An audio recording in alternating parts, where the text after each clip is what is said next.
शिष्यस्तेऽहं शाधि मात्वां प्रपन्नम् कायकशायी मैं मोहित हुआ है साधन मेरे लिए अब शेष क्या प्रभु आप ही की शरण में पड़ा दो शिक्षा मुझे शिष्य हूँ आपका दो शिक्षा मुझे शिष्य हूँ आपका यकीना व्यदयन्ते पुरुषं पुरुषर्षभ समदुःखसुखं धीरं सौमित्रर्वाय कल्पते सुख और दुख में रहे जो समान सुन अर्जुन वही है वही धैर्यवान ना घबराए जो कभी दुख आने पर समझ ले कि हो जाएगा वह अमर समझ ले कि हो जाएगा वह अमर योगस्थ गुरु कर्माणि संगं त्यक्त्वा धनञ्जय सिद्धयो सिद्धयो समो भूत्वा समत्वं योग उच्यते कर त्याग मोह का तू जब योग में सफलता असफलता कुछ भी मिले मन को तू रख दोनों में ही समान है अर्जुन इसी समता का योग नाम है अर्जुन इसी समता का योग नाम प्रजाहि यदा कामान् सर्वान् पार्थ मनोगतान् आत्मन्येवात्मना तुष्टः स्थितप्रज्ञस्तदोच्यते मन में टिकी कामनाएं हैं जो कि जो त्याग देता है इन सब को अपने में ही अब रहता सुखी स्थित प्रज्ञ कहलाता अर्जुन वही स्थित प्रज्ञ कहलाता अर्जुन वही। अब जब अर्जुन ने कहा, हे कृष्ण मेरे रथ को दोनों सेनाओं के मध्य में ले चलो, तो भगवान श्री कृष्ण जानबूझकर रथ को भीष्म पितामह और द्रोणाचार्य के आगे खड़ा कर दिया। वे चाहते तो रथ को दुर्योधन के सामने खड़ा कर सकते थे, शकुनी के सामने खड़ा कर सकते थे, जयद्रथ के सामने खड़ा कर सकते थे, लेकिन उन्होंने रथ को खड़ा किया भीष्म पितामह के सामने, द्रोणाचार्य के सामने, क्योंकि भगवान युद्ध नहीं चाहते थे। भगवान तो अर्जुन के भीतर छिपे हुए मोह को जगाना चाहते थे। और जैसे ही मोह जागा, अर्जुन के हाथों से गांडीव गिरा, उसका शरीर कांपने लगा, मुख सूख गया और उसने साफ शब्दों में कहा, केशव मैं युद्ध नहीं करूंगा, मैं युद्ध नहीं करूंगा। यही था अर्जुन का विषाद। उस समय भगवान श्री कृष्ण ने पहले अर्जुन को सांत्वना नहीं दी, बल्कि उसे डांटा, ठीक वैसे ही जैसे कोई एक शिक्षक अपने शिष्य को डांटता है, एक पिता अपने पुत्र को डांटता है। जो कि हमने देखा गीता के दूसरे अध्याय के 3 श्लोक में भगवान कहते हैं, क्लैब्यम मास्मगम पार्था, अर्थात तुझे ये कायरता शोभा नहीं देती, तुझे ये नपुंसकता शोभा नहीं देती। और ये डांट अपमान नहीं थी, यह अर्जुन को जगाने की पुकार थी। और इसी डांट ने अर्जुन की आंखें खोल दी। और तभी गीता जी के दूसरे अध्याय के 7वें श्लोक में अर्जुन कहता है, शिष्यस्ते हम शादी माम त्वाम प्रपन्नम। अर्जुन कहता, हे प्रभु मैं मोह में पड़ गया था, मेरे लिए जो उचित हो आप बताइए, मैं आपका शिष्य हूं, मेरा मार्गदर्शन करिए। और यही एक अच्छे शिक्षार्थी की, एक विद्यार्थी की पहचान होती है, जो विद्यार्थी की पहचान होती है, जो अपनी गलती मानकर अपने गुरु के शिष्य, गुरु के चरणों में जाता है। फिर भगवान ने कर्म योग का सिद्धांत अर्जुन को बताया, योगस्था कुरु कर्माणि संगम त्यक्त्वा धनंजय, कि सफलता और असफलता में जो समान रहता है वही योग्य है। आगे भगवान बढ़ते हैं, स्थित प्रज्ञ की भगवान बात करते हैं, जो कामनाओं से रहित है वही स्थित प्रज्ञ योगी कहलाता है। गीता क्या है? अशांत मन को पूर्णतः चिंता मुक्त करने की गारंटी है गीता। प्रमाद से पुरुषार्थ की यात्रा है गीता, विषाद से योग की यात्रा है गीता। गीता का पहला शब्द धर्म और अंतिम श्लोक का अंतिम शब्द है मम, अर्थात धर्मम मम। मेरा धर्म क्या है, यानी मेरा कर्तव्य क्या है। यहां पर धर्म किसी रिलीजन के लिए नहीं कहा गया, किसी मजहब के लिए नहीं कहा गया, किसी संप्रदाय के लिए नहीं कहा गया। मैं जहां भी हूं मेरा कर्तव्य क्या है। अगर मैं विद्यार्थी हूं तो मेरा कर्तव्य क्या है, अगर मैं शिक्षक हूं तो मेरा कर्तव्य क्या है, अगर मैं डॉक्टर हूं तो मेरा कर्तव्य क्या है, और अगर मैं राष्ट्र का नागरिक हूं तो मेरा कर्तव्य क्या है। गीता जी हमें कर्तव्यों का बोध करना सिखाती है, कर्तव्यों का बोध करना हमें सिखाती है। और आगे विलंब ना करते हुए अब हम आगे के श्लोकों पे चलेंगे, जहां भगवान अर्जुन को आत्मा का ज्ञान देते हैं। आइए उस क्रम में हम आगे बढ़े। धन्यवाद।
नमस्कार। भगवद गीता के दूसरे अध्याय को सांख्य योग कहा जाता है, जिसे गीता का सार भी माना जाता है।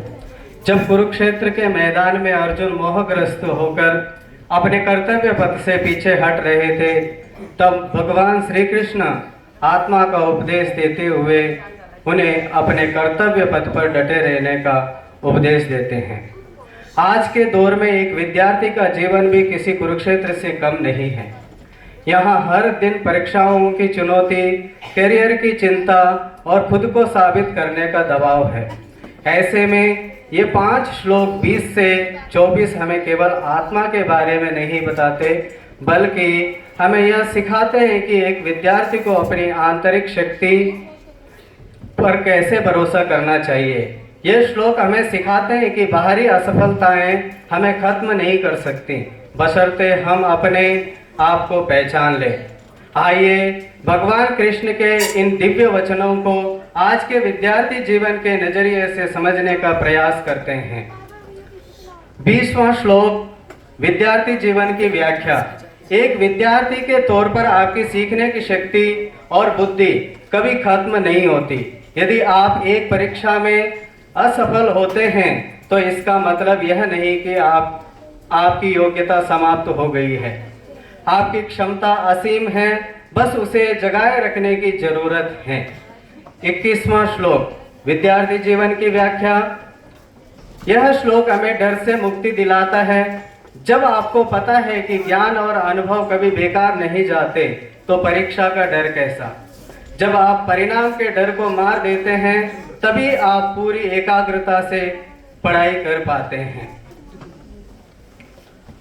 22वां श्लोक, विद्यार्थी जीवन की व्याख्या। यह आगे बढ़ने का सूत्र है। अपनी पुरानी खराब आदतों, आलस्य और कल पर टालने की जो हमारी बीमारी है, उन्हें पुराने वस्त्रों की तरह उतार करके फेंको और अनुशासन तथा नए जोश के साथ कार्य करो। हर नया दिन खुद को बदलने का एक मौका है। 23वां श्लोक, विद्यार्थी जीवन की व्याख्या है। समाज के ताने, कंपटीशन का दबाव, असफलता की बातें शस्त्र और अग्नि की तरह है। आपको अपनी मानसिक शक्ति इतनी मजबूत रखनी चाहिए कि बाहर की कोई भी नकारात्मकता आपको मानसिक रूप से तोड़ ना सके। 24वां श्लोक, सफलता पाने के लिए विद्यार्थी को अचल स्थिर होना पड़ेगा। जैसे आत्मा स्थिर है, वैसे ही आपका लक्ष्य स्थिर होना चाहिए। सोशल मीडिया, अन्य भटकाव आपको हिला ना सके, तभी आप लंबे रेस के खिलाड़ी बन पाएंगे। इन विचारों के साथ मैं अपनी वाणी को विराम देता हूँ। धन्यवाद।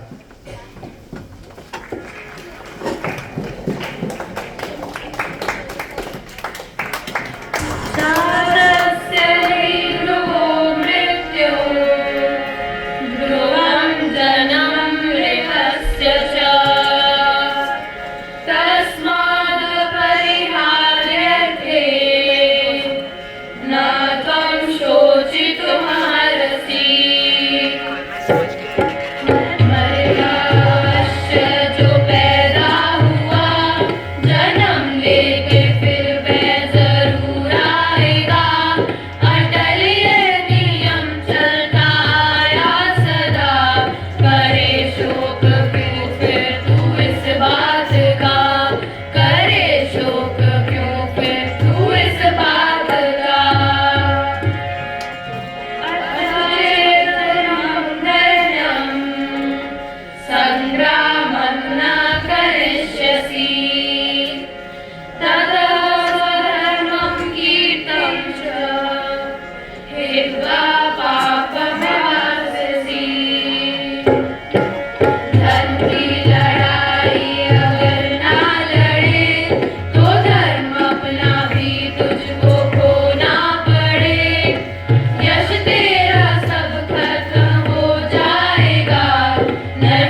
बुद्धि भी नष्ट, रहे ना जो बुद्धि तो जीवन भी भ्रष्ट, रहे ना जो बुद्धि तो जीवन भी भ्रष्ट।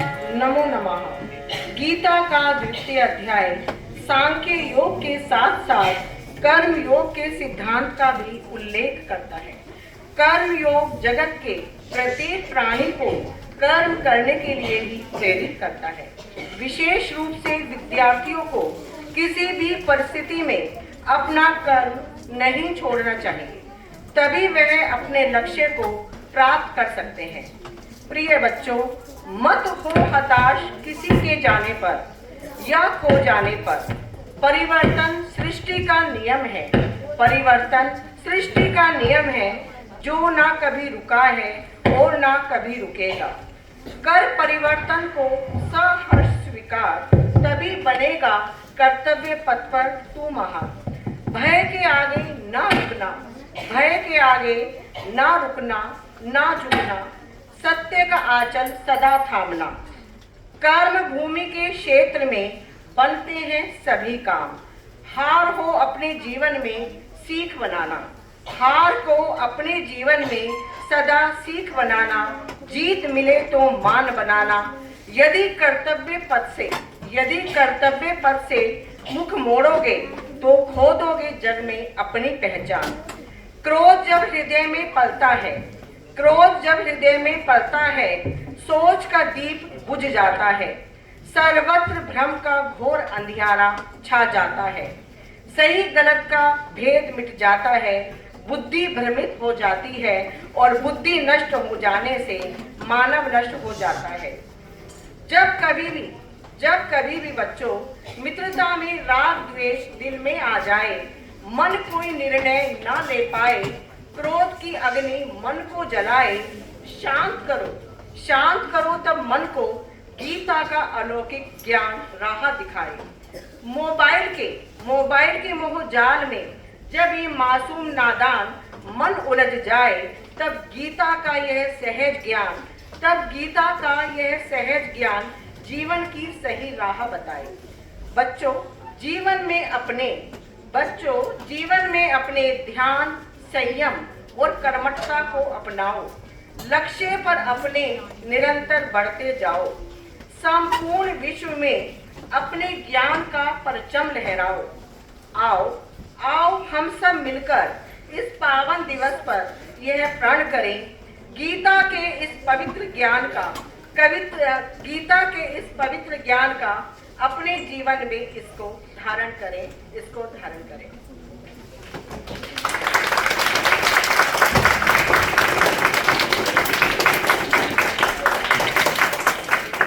बहुत ही सुंदर, पूरा सभागार मधुर ध्वनि से गूंज उठा। इन सुंदर प्रस्तुतियों ने गीता के दिव्य संदेशों को हम सभी के हृदय तक पहुंचा दिया। सभी प्रतिभागियों और मार्गदर्शक शिक्षकों की हार्दिक सराहना। अब कार्यक्रम को और अधिक रोचक एवं सहभागितापूर्ण बनाने के लिए हम बढ़ते हैं प्रश्नोत्तरी सत्र की ओर। जैसा कि आपसे पहले कहा गया था